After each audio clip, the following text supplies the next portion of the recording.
Quartermaster Général est un jeu de plateau centré sur l'histoire de la Seconde Guerre mondiale.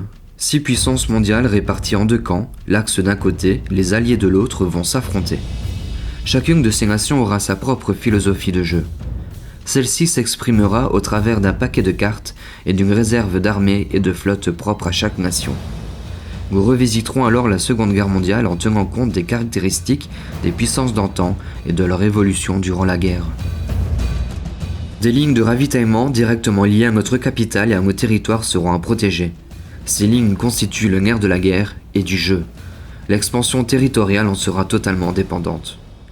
Le plateau commun représente la carte mondiale divisée en zones. Les puissances mondiales débuteront la partie sur la zone de leur nation mère. Une zone avec une étoile représente une source de ravitaillement et de points de victoire lors du comptage. Le camp victorieux sera celui qui aura le plus de points de victoire à l'issue des 20 tours de jeu. Mais attention, un camp disposant d'un écart de 30 points de victoire ou plus en sa faveur à la fin d'un tour gagnera la partie.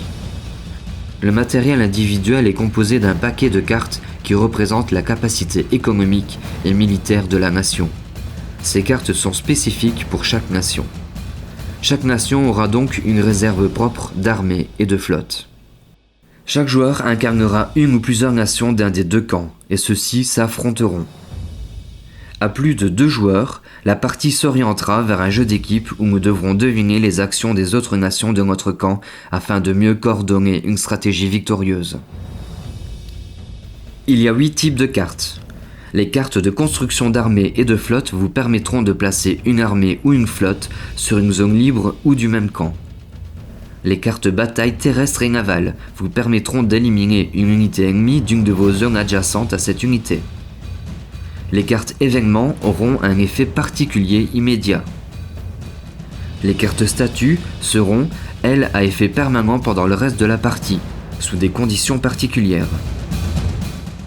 Les cartes riposte seront des cartes que l'on jouera face cachée et que nous pourrons activer quand on le décidera, et cela même pendant le tour d'un autre joueur. Les cartes guerre économique seront des cartes événements ciblant la pioche de nations adverses. Chaque tour de jeu comprendra un certain nombre de phases. La phase action où une carte de la main sera à jouer. La phase ravitaillement où nous réactualiserons notre logistique en enlevant des unités non ravitaillées. La phase de score où nous collecterons des points de victoire selon la capture et le maintien des sources de ravitaillement de nos nations. Et pour terminer, la phase de défausse et pioche où nous pourrons nous séparer de cartes pour ensuite remettre notre main à cette carte. Il est à noter le fait que toutes les cartes défaussées resteront écartées pendant toute la partie. Certaines actions seront alors à jouer au bon moment. La ligne de conduite du jeu reprendra donc les événements de la Seconde Guerre mondiale. L'évolution des nations sera aussi liée au contexte historique et géopolitique. Débarquement, protection de zones et extension territoriale seront à gérer. Il est à noter que le plateau de jeu et certaines cartes seront modifiés pour la version française.